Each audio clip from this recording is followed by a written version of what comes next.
Happy Thursday, happy Thursday, happy Thursday. I want to just jump on here real quick and share something with you. I say this all the time. My Bible group knows that. So this is as it relates to the story of Noah and the ark, right? The same waters that flooded the earth lifted the ark, right? What overwhelms others can carry you. The things that others drown in, God can use that to lift you up. What looks like judgment, or what is judgment for others, can be protection for you. The difference is not the storm, it's your obedience in the storm and the vessel that carries you. What did God tell you to do? That could be the thing that carry you. Some of you all, God is telling you all, hey, set aside some finances. Put a little more into your savings. Give to my kingdom more. Get another job. Go ahead and start that business. You don't know what's going on, but that could be the ark that's going to protect you when the flood comes.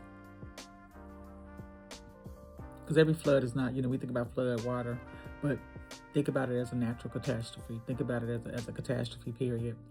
The people who survive and do better than others are usually people who are more prepared.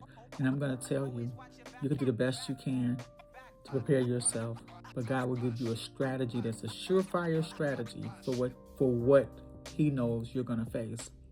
So if God is giving you something to do, hey, store up, save. And I tell people, do not be taken in by the things that we're hearing that's going to come on the world. Do not be taken in by it. When I say it, I'm not saying do not pay attention to it.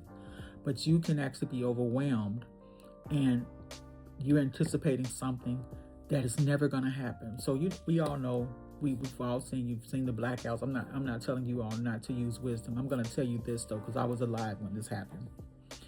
Y2K, y'all remember that? Y2K, year 2000.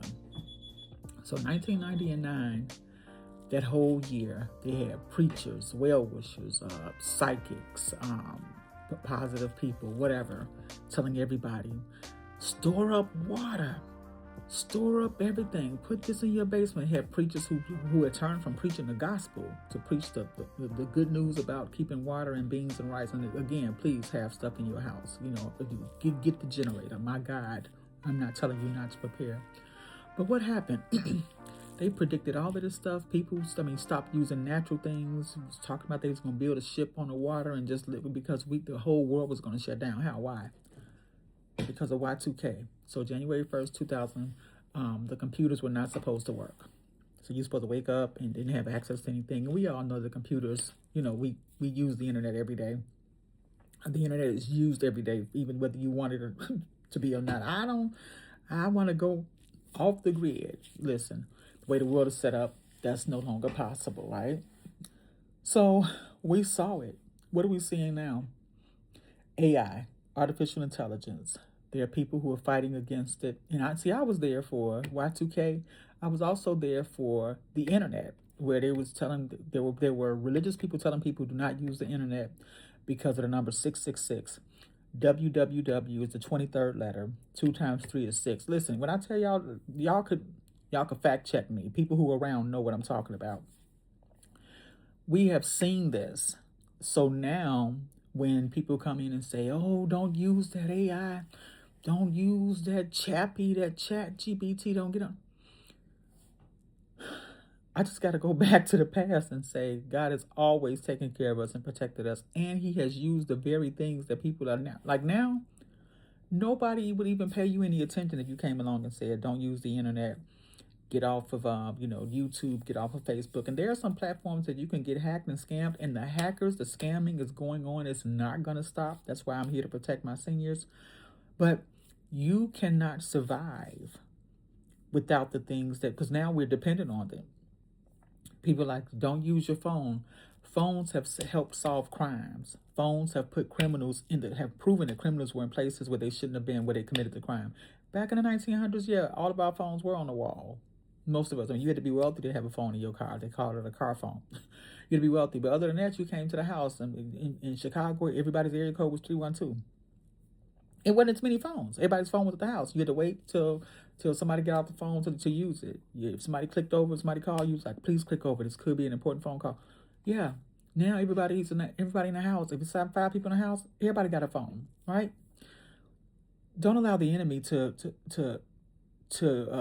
trigger you into going into fear mode, where now you're suffering because you're trying to prove whatever point you think is going to be proven by that. No, no, no, no, no.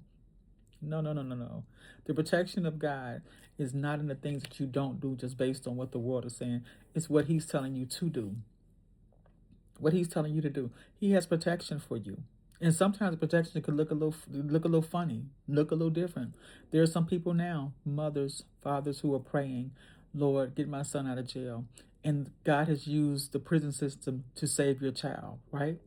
That's not what you would have chosen, but the way your child was going, the path that he was going down, he was going to either end up dead or in jail. And God allowed prison to change his life. He came out, made a turnaround, owned a business. You could look back and say, this wasn't the path I wanted him to take. And he can say, this is not the path that he should have taken. But based on what he was doing, God will use whatever's at his disposal, right? God knows what he's doing. God knows what he's doing. And the thing that's drowning everybody else, God can use the ark of safety to protect you, to lift you, even in that situation. The same waters that drowned the earth lifted the ark. Don't get lost in what you're going through. Trust in a God who's going to get you through it. Have a good one.